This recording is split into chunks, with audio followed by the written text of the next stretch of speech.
Good morning students. Last આપણે unit 2ના read 1 અનફોરગોટેબલ word Disney, જેને આપણે ડિઝનીના જ એટલે કે વોલ્ટના જ શબ્દોમાં આપણે જોઈ રહ્યા હતા. લાસ્ટ આપણે જે પેરેગ્રાફ જોયો હતો કે ભાઈ તે સૌથી સામાન્ય માણસ બની રહ્યો, એને ઉજાણીથી સખત નફરત હતી અને રાત્રિ બહાર ઉજાણી વિશેનો ખ્યાલ એટલે નાનકડા રેસ્ટોરન્ટમાં એક બર્ગર અને મરચું, ઘરની ફરતે ગોઠવાયેલો નાનકડો રમકડાનો ટ્રેનનો પાટો એ કદાચ તેમણે અપવ્યય કે ખોટો ખર્ચ કર્યો હતો એવું એમનું પણ માનવું હતું. આગળ વધીશું આપણે તેમાં. What do you do with all your money? A friend once asked him. કોઈ એક મિત્રે તેમને પૂછ્યું કે what do you do with all your money? આ બધા પૈસાનું તું શું કરીશ? એમના એક મિત્રએ પૂછ્યું કે આ બધા પૈસાનું તું શું કરે છે? Pointing at the studio, Walt said, I fertilize that field with it.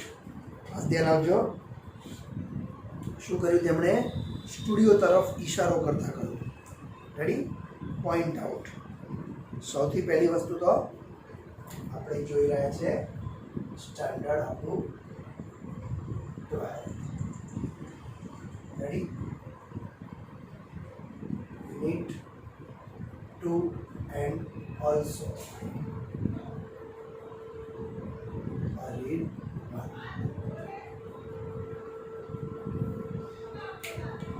So what do you do with all your money? તું તારા આ બધા પૈસાનું શું કરે છે? એમના એક મિત્રએ પૂછ્યું. વટે જવાબ આપ્યો પોઇન્ટિંગ એટ ધ સ્ટુડિયો. જવાબ આપવા માટે એમણે શું કર્યું? સ્ટુડિયો તરફ ઈશારો કર્યો. પોઇન્ટેડ.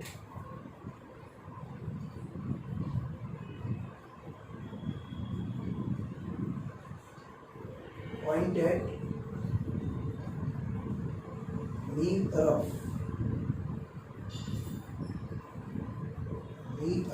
ઈશારો, સ્ટુડિયો તરફ એમણે ઈશારો કર્યો. શું કહ્યું? આઈ ફર્ટિલાઇઝ ધેટ ફિલ્ડ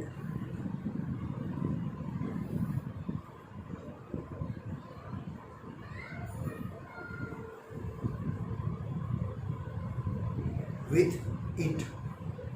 હું શું કરું છું?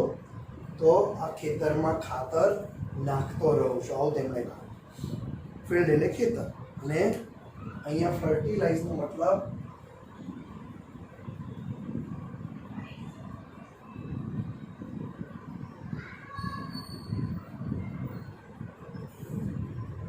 ખાતર નાખવું એવો અર્થ થશે. શું અર્થ થશે? ખાતર નાખવું. હું I fertilize that field with it. ખેતરમાં ખાતર નાખતો રહું છું. And it's true that. અને એ પણ સાચું હતું કે સાચું છે ધેટ કે Walt plowed money back into company almost as fast as it can. શું કરતા હતા? તો એ પણ સાચું હતું કે વોલ્ટ પોતાના બધા પૈસા કંપનીને પાછા આપતા એ જેટલું શક્ય બને તેટલું જલ્દી કરતા. જેટલા પણ પૈસા કમાય, એમની જે પણ આવક આવતી, એ આવકને શક્ય હોય તેટલું જલ્દી પાછું આ ડિઝનીલેન્ડમાં તેઓ શું કરતા? ઉમેરતા રહેતા, પાછા એ પૈસા એમાં નાખતા રહેતા. કંપનીને બધા પૈસા તેઓ શું કરતા? પાછા આપતા રહેતા.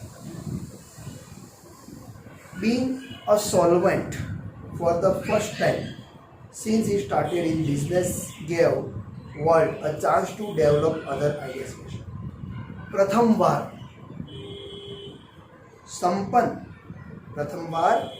સંપન્ન અને ધનાઢ્ય બન્યા પછી કહે છે એમણે શું કર્યું? he started in a business gave Walt a chance to develop other ideas. એમણે શું કર્યું? નવો ધંધો શરૂ કરવાની નવી તક પણ અપનાવી. Develop other idea. What chance? Chance to develop એટલે નવો તક અપનાવો. તેમના વિચારોને નવી તક એમણે અપનાવી. શા માટે? તો નવો ધંધો શરૂ. શાના પછી? તો બીઈંગ અ સોલ્વન્ટ એટલે શું થશે? સંપન્ન અને ધનાઢ્ય બન્યા બાદ.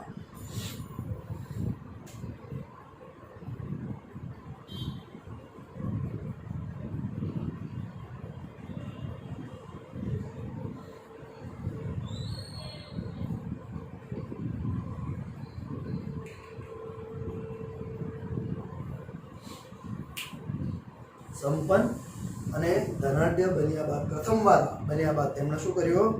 તો એક નવો ધંધો શરૂ કરવા માટેની તક પણ એમણે અપનાવી લેશે. This included the development of mineral kind.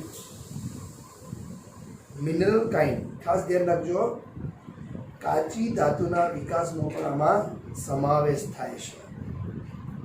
Mineral kind કાચી ધાતુ.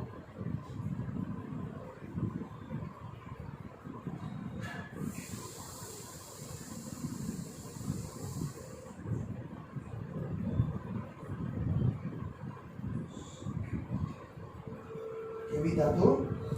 તો કાચી ધાતુ નો પણ એમાં સમાવેશ થાય છે. અને કાચી ધાતુ એટલે ક્યાંથી મેળવતા હતા? તો તમને બ્રેકેટમાં આપેલું છે an alpine like valley high in the Sierra mountains. Sierra પર્વતોની ઉચ્ચ પ્રદેશોની ખીણમાં આ કાચી ધાતુઓ હોય છે.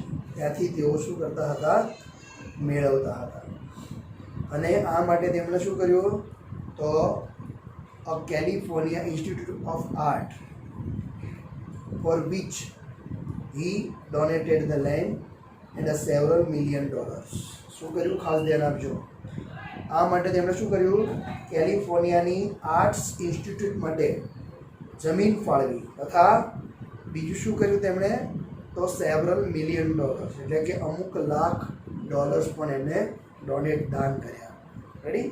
ડોનેટ શબ્દથી આપણે બધા પરિચિત છે. ડોનેટ એટલે દાન કરવું. And most ambitious of all. શું કહે છે? આ બધા જ મહત્વકાંક્ષી વિચારો ઉપરાંત કહે છે, બધા જ નવીન વિચારોમાં સૌથી વધુ મહત્વાકાંક્ષી શું હતું? તો $100 મિલિયન, $100 મિલિયન બનેલું ડિઝની વર્લ્ડ. અને બીજું શું હતું? City of tomorrow in Florida. અને ફ્લોરિડામાં એમણે બનાવેલું $10 કરોડ ડિઝનીલેન્ડ. અને બીજું શું બન્યું? City of tomorrow. એમ્બેસિયસ એટલે કેવું થશે? મહત્વાકાંક્ષી.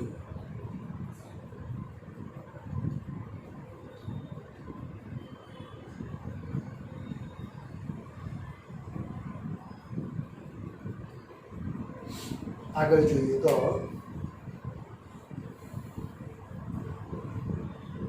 ટ્રેજિકલી. ટ્રેજિકલી એટલે દુર્ભાગ્યે.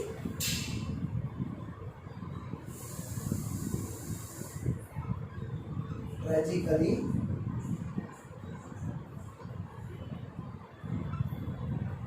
દુર્ભાગ્ય. શું કે છે? તો ફોર્ચ્યુનેટલી એટલે સદભાગ્ય, એનું ઓપોઝિટ થશે ટ્રેજિકલી એટલે દુર્ભાગ્ય.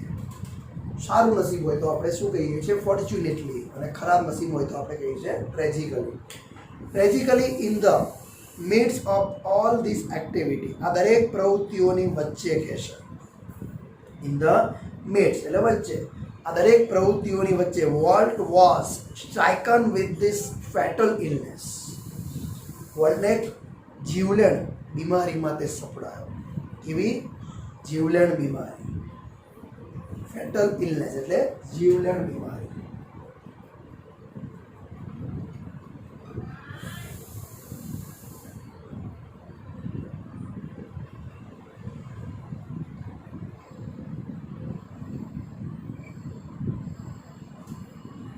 એક જીવલેણ બીમારીમાં સપડાઈ ગયો. સ્ટ્રાઇકર સપડાઈ ગયો.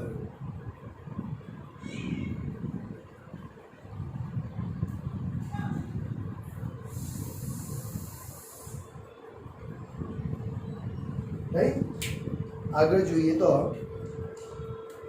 I heard him refer to this cruel blow only once. ખાસ ધ્યાનમાં આપજો પ્લીઝ. વિધિની આ ક્રૂરતા વિશે વાત કરતા તેમને કહેશે મેં પહેલી વાર જ સાંભળેલા, એક જ વાર સાંભળેલા. Heard him refer to this cruel blow only once. આ ક્રૂરતા ભરેલી વિધિની ક્રૂરતાને પહેલી વખત મેં સાંભળતા જોયા. whatever it is I have got. એમણે મને કહ્યું, he told me, એમણે મને શું કહ્યું કે આજે જે પણ રોગ મને થયો છે એ તને ન થાય તેનું તું ધ્યાન રાખજે. Don't get it. જે રોગ આજે મને થયો છે એ રોગ તને ન થાય તેનું તું ધ્યાન રાખજે મારા ભાઈ. આખો પેરેગ્રાફ ફરીથી કહું છું. દુર્ભાગ્ય કે છે આ બધી જ પ્રવૃત્તિઓની વચ્ચે વોલ્ટ એક જીવલેણ બીમારીમાં સંપડાઈ ગયો. I heard him refer to this cruel blow only once. કહેશે શું કહેશે કે આજ દિન સુધી મેં તેમને આ પહેલી વાર એક જ વાર શું કહેતા સાંભળેલા તો વિધિની ક્રૂરતા વિશે રજૂઆત કરતા તેમને સાંભળેલા. whatever it is I have got, he told me, don't get it. જે આ જીવલેણ રોગ મને થયો છે તે તને ન થાય તેનું તું ધ્યાન રાખજે મારા ભાઈ. આવું એમણે મને કહ્યું. કહે છે I visited him in the hospital the night before he died. તે મૃત્યુ પામ્યા બરોબર એ દિવસની આગલી જ રાતે, જ્યારે મૃત્યુ પામ્યા એ પહેલાની જ રાતે હું તેમને હોસ્પિટલમાં મળવા ગયો હતો. although be separately ill કહેશે. સખત બીમારી હોવા છતાં કહેશે he was as full of plans for the future as he had been all his life. બીમારી હોવા છતાં તેઓ અવનવા પ્રોજેક્ટથી ભરેલા હતા જેમ તેમણે પોતાના સમગ્ર જીવન દરમિયાન બનાવ્યા હતા. બહુ જ સારી વાત કીધી છે અહીંયા આપણને. ફરીથી કહું છું સેન્ટેન્સ. આટલી બધી સખત બીમારીમાં સંભળાયેલો હોવા છતાં પણ he was full of plans for the future as he had been all his life. સમગ્ર જીવન દરમિયાન તેમણે જે પ્રોજેક્ટ બનાવ્યા હતા એ અવનવા પ્રોજેક્ટથી તેઓ એ દિવસે પણ ભરેલા હોય તેવા દેખાતા હતા. એમના મગજમાં એ પ્રોજેક્ટો વિચારોથી સતત ભરેલા હોય તેવા તેઓ દેખાઈ રહ્યા હતા. કે છે Walt used to say that Disneyland would never be finished and it never will. Volt હંમેશા એવું કહેતા અને કહ્યું, શું કહ્યું કે ડિઝનીલેન્ડનો ક્યારેય અંત ન આવવો જોઈએ અને સાચે તેનો ક્યારેય અંત આવશે પણ નહીં. આવું વોલ્ટ કહેવા માટે ટેવાયેલો હતો. I like to think to that Walt Disney's influence will never be finished. Walt ડિઝનીની અસરનો ક્યારેય અંત નહીં થાય. વોલ્ટ ડિઝનીની અસરનો ક્યારેય અંત થશે નહીં. તેમના સર્જન કહેશે દ્વારા ભવિષ્યમાં આવનારી પેઢીઓ પણ તે વાતની ઉજાણીઓ ચાલુ રાખશે કે તેમણે એકવાર વર્ણવ્યું હતું. ઇન્ફ્લુઅન્સ એટલે અસર. એમની અસર, એમના બનાવેલા આ પ્રોજેક્ટને અસર ક્યારેય પૂરી નહીં થાય. That through his creations, future generations will continue to celebrate what he once described as that precious, ageless something in every human being which makes us play with children's toys and laugh at silly things and sing in the bathtub and drink. બહુ સરસ વાક્ય કહે છે. શું કહે છે? આખો paragraph બોલી તો ધ્યાન આપજો. ડિઝનીલેન્ડનો ક્યારેય અંત ન આવવો જોઈએ અને સાચે જ તેનો અંત ક્યારેય આવશે પણ નહીં. વોલ્ટ ડિઝનીની અસરનો ક્યારેય અંત થશે નહીં. તેમના જ સર્જન દ્વારા ભવિષ્યમાં પણ આવનારી પેઢીઓ પણ તે વાતની શું કરશે? ઉજાણીઓ ચાલુ રાખશે કે જે તેમણે એકવાર વર્ણન કર્યું હતું કે આપણા દરેકમાં રહેલું એવું કંઈક અનમોલ છે કે જે આપણને એક નાના બાળકના રમકડાથી રમવા માટે પ્રેરે છે અને નાની નાની વસ્તુઓ પર ખિલખિલાટ હસવા તથા બાથ ટબમાં ગાવા માટે અને સપના જોવા માટે આપણને શું કરે છે? મજબૂર કરે છે. આપણા દરેકની અંદર કંઈક રહેલું છે. એજ ઇઝ, અથવા તો એવું કહી શકાય, age doesn't matter to enjoy toys, to see televisions, to see cartoon series, all the things, ready, with to play with the toys or with the children. આપણને દરેકને કહેશે કે નાની નાની રમકડાઓ જેવી વસ્તુઓ સાથે રમવા, બાથ ટબમાં નાવા, બાળક જેવી ક્રિયાઓ કરવા માટે આપણા દરેકની અંદર એક એવું બાળક છુપાયેલું છે કે જે બાળક જેવું થવા માટે તમને શું કરે છે? પ્રેરે છે, મજબૂર કરે છે. રેડી મિત્રો? ખાસ મેઇન વોલ્ટની નિખાલસતા અહીંયા વર્ણન કરવામાં આવેલી છે. વોલ્ટની નિખાલસતાનું અહીંયા શું કરવામાં આવેલું છે? વર્ણન કરવામાં આવેલું છે. ખાસ મિત્રો 2 માર્ચ 19માં એક પેરેગ્રાફ પૂછાય તો એ પેરેગ્રાફ તો એપલ ઓર્ચાર્ડથી લઈ વિપિંગ વિલોસ. આપણે એ પેરેગ્રાફ હું વાંચી દઉં છું. જુઓ. The apple orchard and whipping willow start green and beautiful at our old farm where Walt sketched his first animals. I recall how Walt and I would snuggle together in bed and hear the haunting whistle of locomotive passing in the night. Ready? Our uncle Mike was an engineer and he would blow his whistle, one long and 2 shorts, just for us. આ paragraph March 19માં પૂછાયેલો હતો અને ત્યારે પૂછાય તો ત્યારના આ પેરેગ્રાફના 2 question એમાંથી હતા કે where did Walt sketch his first animals? વોલ્ટે તેનું ફર્સ્ટ સ્કેચ એનિમલ ક્યાં બનાવ્યું હતું? આપણને પેરેગ્રાફમાં આપેલું હતું કે Walt sketch his first animal in the apple orchard and weeping willows. સફરજનના ઝાડ અને ઠંડી વનસ્પતિઓના બગીચાની અંદર એમણે તેમનું પ્રથમ ચિત્ર, સ્કેચ ચિત્ર બનાવ્યું. બીજો ક્વેશ્ચન શું હતો? For whom would uncle Mike blow his whistle? કોના માટે અંકલ માઇક વિશલ સીટી વગાડતા હતા ટ્રેનની? તો અંકલ માઇક બ્લ્યુ. ક્વેશ્ચનમાંથી ભૂતકા બનાવી દેવાનું છે તમારે. Uncle Mike blew his whistle for Walt and his brother Roy. Ready? આ 2 ક્વેશ્ચન આ પેરેગ્રાફ. બીજો એક પેરેગ્રાફ હતો જે સાયન્સ સ્ટ્રીમમાં પૂછાયેલો હતો. રેડી? એમાં શું પૂછાયો હતો? તો people constantly mention his name as if he were still alive. Every time we show a new picture or open a new feature at Disneyland. Someone is bound to say. શું? તો I wonder how would like it. And when this happens, I personally realize that it was something he himself and planned. For my imaginative industrious brother left enough project in progress to keep the rest of us busy for many years.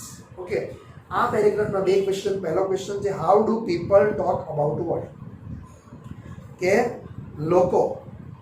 લોકો volt વિશે કેવી વાતચીત કરે છે હાલમાં પણ? નથી, હયાત નથી તેમ છતાં પણ. તો જવાબ શું લખવાનો? કે people talk about vote as if જાણે કે he were still alive. આપણા પેરેગ્રાફની પહેલી લાઈનમાં people talk about what as if he were still alive. બીજો ક્વેશ્ચન હતો કે state 2 words describe for Walt. Volt માટેના ચોક્કસ એના શબ્દો કયા આવેલા હતા? તો એના બાહ્ય શબ્દો યુઝ કર્યા હતા. કયા શબ્દો યુઝ કરેલા હતા? તો છેલ્લી લાઈનમાં યુઝ હતા for my imaginative industries brother. તો કયો શબ્દ બંને યુઝ કરીશું આપણે અહીંયા? Imaginative and industries. રેડી? ખાસ મિત્રો ઘણા બધા પેરેગ્રાફ બોર્ડની પરીક્ષાની અંદર આ યુનિટમાંથી લેવામાં આવે છે. રેડી? એટલે ખાસ એ વસ્તુ ધ્યાનમાં લેવાની છે તમારે કે પેરેગ્રાફ ઉપરથી અહીંયા ક્વેશ્ચન આવે છે તમારે, તો એનું તમારે ધ્યાન રાખવું. ઓકે. બીજી એક વસ્તુ એ જોવી છે આપણે કે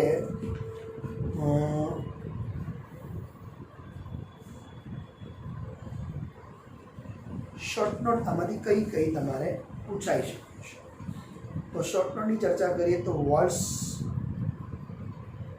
watts journey from horse to house, આ પૂછાઈ હતી માર્ચ 18માં પૂછાયેલી. રેડી? માર્ચ 18માં. અને આને બીજી કઈ રીતે પૂછાય છે? આ શોર્ટ નોટનું બીજું ફોર્મ હોય છે what's business success from horse to mouse. એક અગત્યની શોર્ટ નોટ બીજી છે કે ભાઈ what's creative world Disneyland. Ready? અને ત્રીજી શોર્ટ નોટ જે પૂછાય છે વોલ્ટ અ ક્રિએટિવ મેન, એક સર્જક. રેડી? આટલું તમારે ખાસ જોઈ લેવાનું છે. નેક્સ્ટ લેક્ચરમાં આપણે જ્યારે મળીશું ત્યારે આપણે જોઈશું તમારા આ જ યુનિટનું રીડ 2 શેપર શેપડ, એટલે કે ઘડનારનું જ ઘડતર, ઘડવૈયાનું જ ઘડતર. બહુ જ સારી એવી પોએમ છે જેને આપણે નેક્સ્ટ લેક્ચરમાં જોઈશું. Okay bye. ત્યાં સુધી તમે તમારી આ તૈયારીઓ એટલે કે જે ચાલે છે એને આગળ કન્ટિન્યુ કરો. ઓકે મિત્રો, મળીશું.